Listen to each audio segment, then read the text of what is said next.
guys, mang-harvest tayo ng alugbate. Grabe, ang dami na naman. Oh, mabuti nga alam mo yun.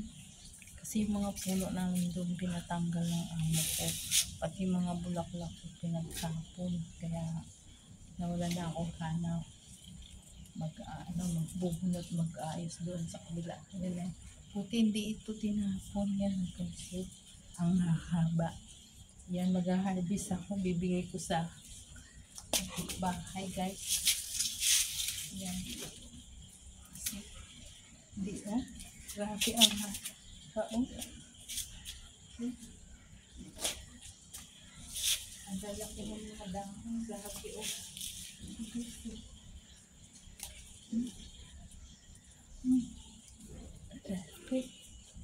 Grabe, isang palad. Sobra. Hindi naman naman ito tayo. Wala ka rin. Isang lipa. Sobra, isang lipa. Okay, napunta na saan? Bahay. Yun, pagtaba ko.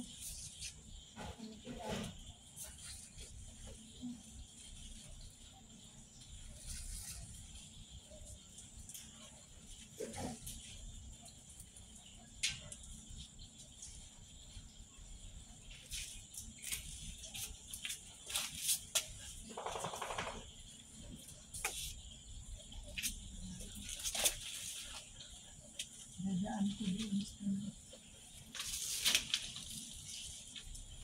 Kasi nakalaan. Busy. Nabuto ko na hindi yung hiningi. Kasi isang time kabila pa kasi yung kabilang kanin.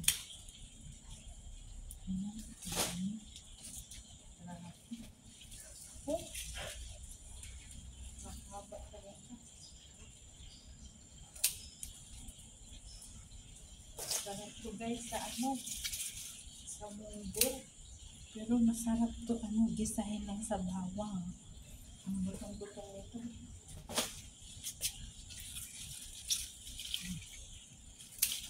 Kumakain din ito guys yung nagawa kong soup tsaka gisa lang sa bawang. Tatanggalin ko yung mga lalaki ng dahon.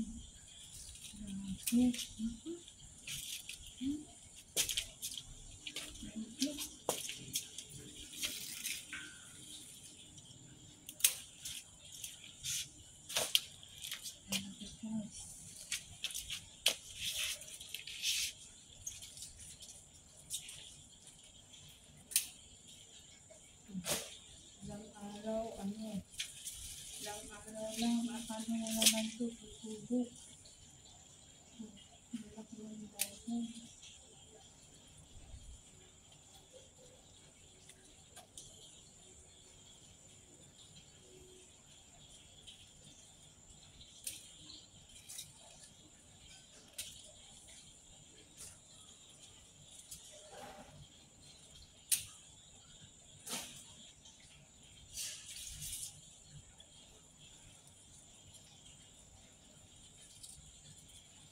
Paraanan ng nagpagkadating ko nagtanggal ako dito.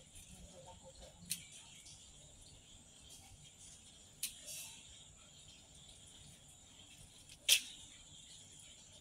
nag-harvest din ako.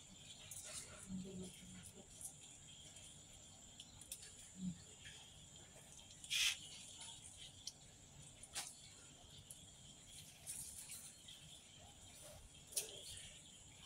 Gawin natin yung mga maganda daw kasi yung mga pag nag-release. Marami na palang na guys. Marami na palang natulo. Kasi nagigit isang buwan wala ako. Tapos yung mga bulaklak ko doon sa kabila. Nawalan ako ng gana guys. Naghirapan ko yung tinanim ko pa para may lilibang ako tuwing umaga. yung pinagtatim ng mga bulaklak ko. Binili ko pa naman yung mga paso na yan. Ito yun. Wala din naman yung ganyan sinibili ko. Pero doon kasi ako nagliliban.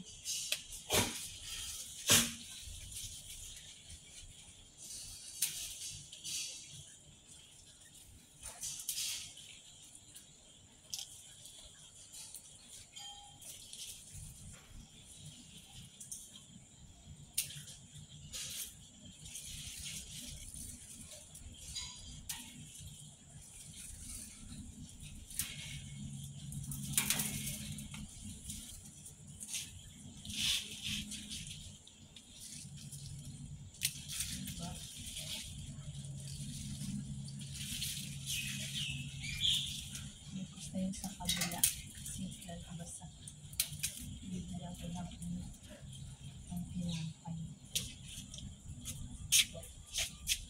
Ayan guys, so lalo. Yan o.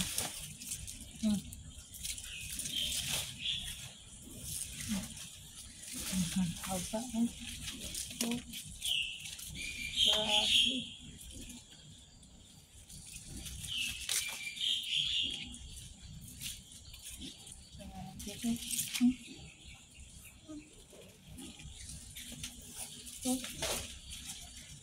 So, isang pa.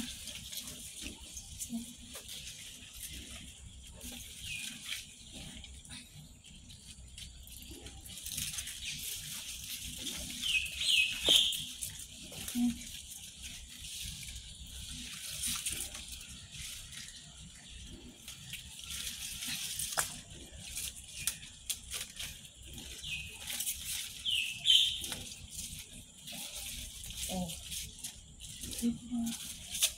Oh.